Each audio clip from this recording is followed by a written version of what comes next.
Semana de noticias judiciales inesperadas en la Argentina, con lo que es el anuncio de la dimisión a su rol como presidente de la Corte Suprema de Justicia de la Nación del histórico Ricardo Luis Lorenzetti. Un Lorenzetti que ocupa el lugar desde hace más de una década, para ser más exacto, 11 años como presidente de la Corte Suprema de Justicia de la Nación, y que entrara a este tribunal cimero por la nominación de Néstor Kirchner para que ocupara un lugar en la Corte Suprema. Una salida anunciada que va a provocar que a fin de año tengamos un nuevo presidente en la Corte Suprema. Este nuevo presidente va a ser Carlos Rosenkrantz. Lilita Carrió disfrutó y festejó y celebró la salida de la presidencia de la Corte de Lorenzetti en un encono que se ha mantenido por años entre ambos, diciendo siempre Carrió que Lorenzetti es el culpable de la corrupción en la Corte Suprema de Justicia de la Nación.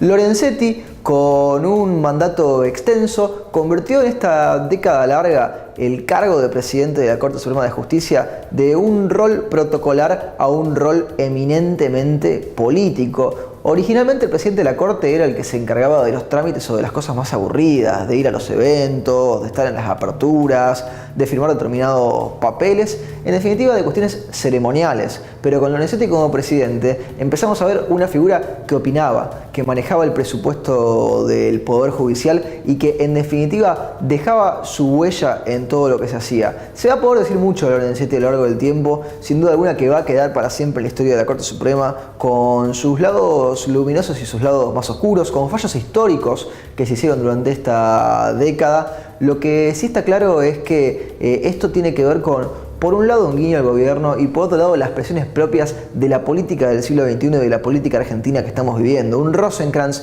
que es uno de los dos que entró a la Corte nominado por Mauricio Macri, que tiene un pasado más bien académico y no de la litigación y no de la política. Un Rosenkrantz que fue becario de Fulbright, que hizo su maestría y su doctorado en la Universidad de Yale, que dio clases incluso en el exterior. Uno de los ejemplos es NYU, la Universidad de Nueva York. En el fondo empieza a darse un viraje que tendremos que ver solo con el paso del tiempo. ¿Qué es lo que hace esta nueva Corte? ¿Qué es lo que hace la Corte bajo la presidencia de Rosenkrantz? Si empezaremos a tener presidencias más breves y solamente de año en año cambiando de persona que ocupe ese lugar, o si volveremos a tener periodos largos como este de Lorenzetti. Lorenzetti no se va de la Corte, Lorenzetti se queda como un ministro más. Sin embargo, eso no quita que muchos hayan festejado esta semana la salida de Lorenzetti de la Corte Suprema de Justicia de la Nación en su lugar y en su rol de presidente.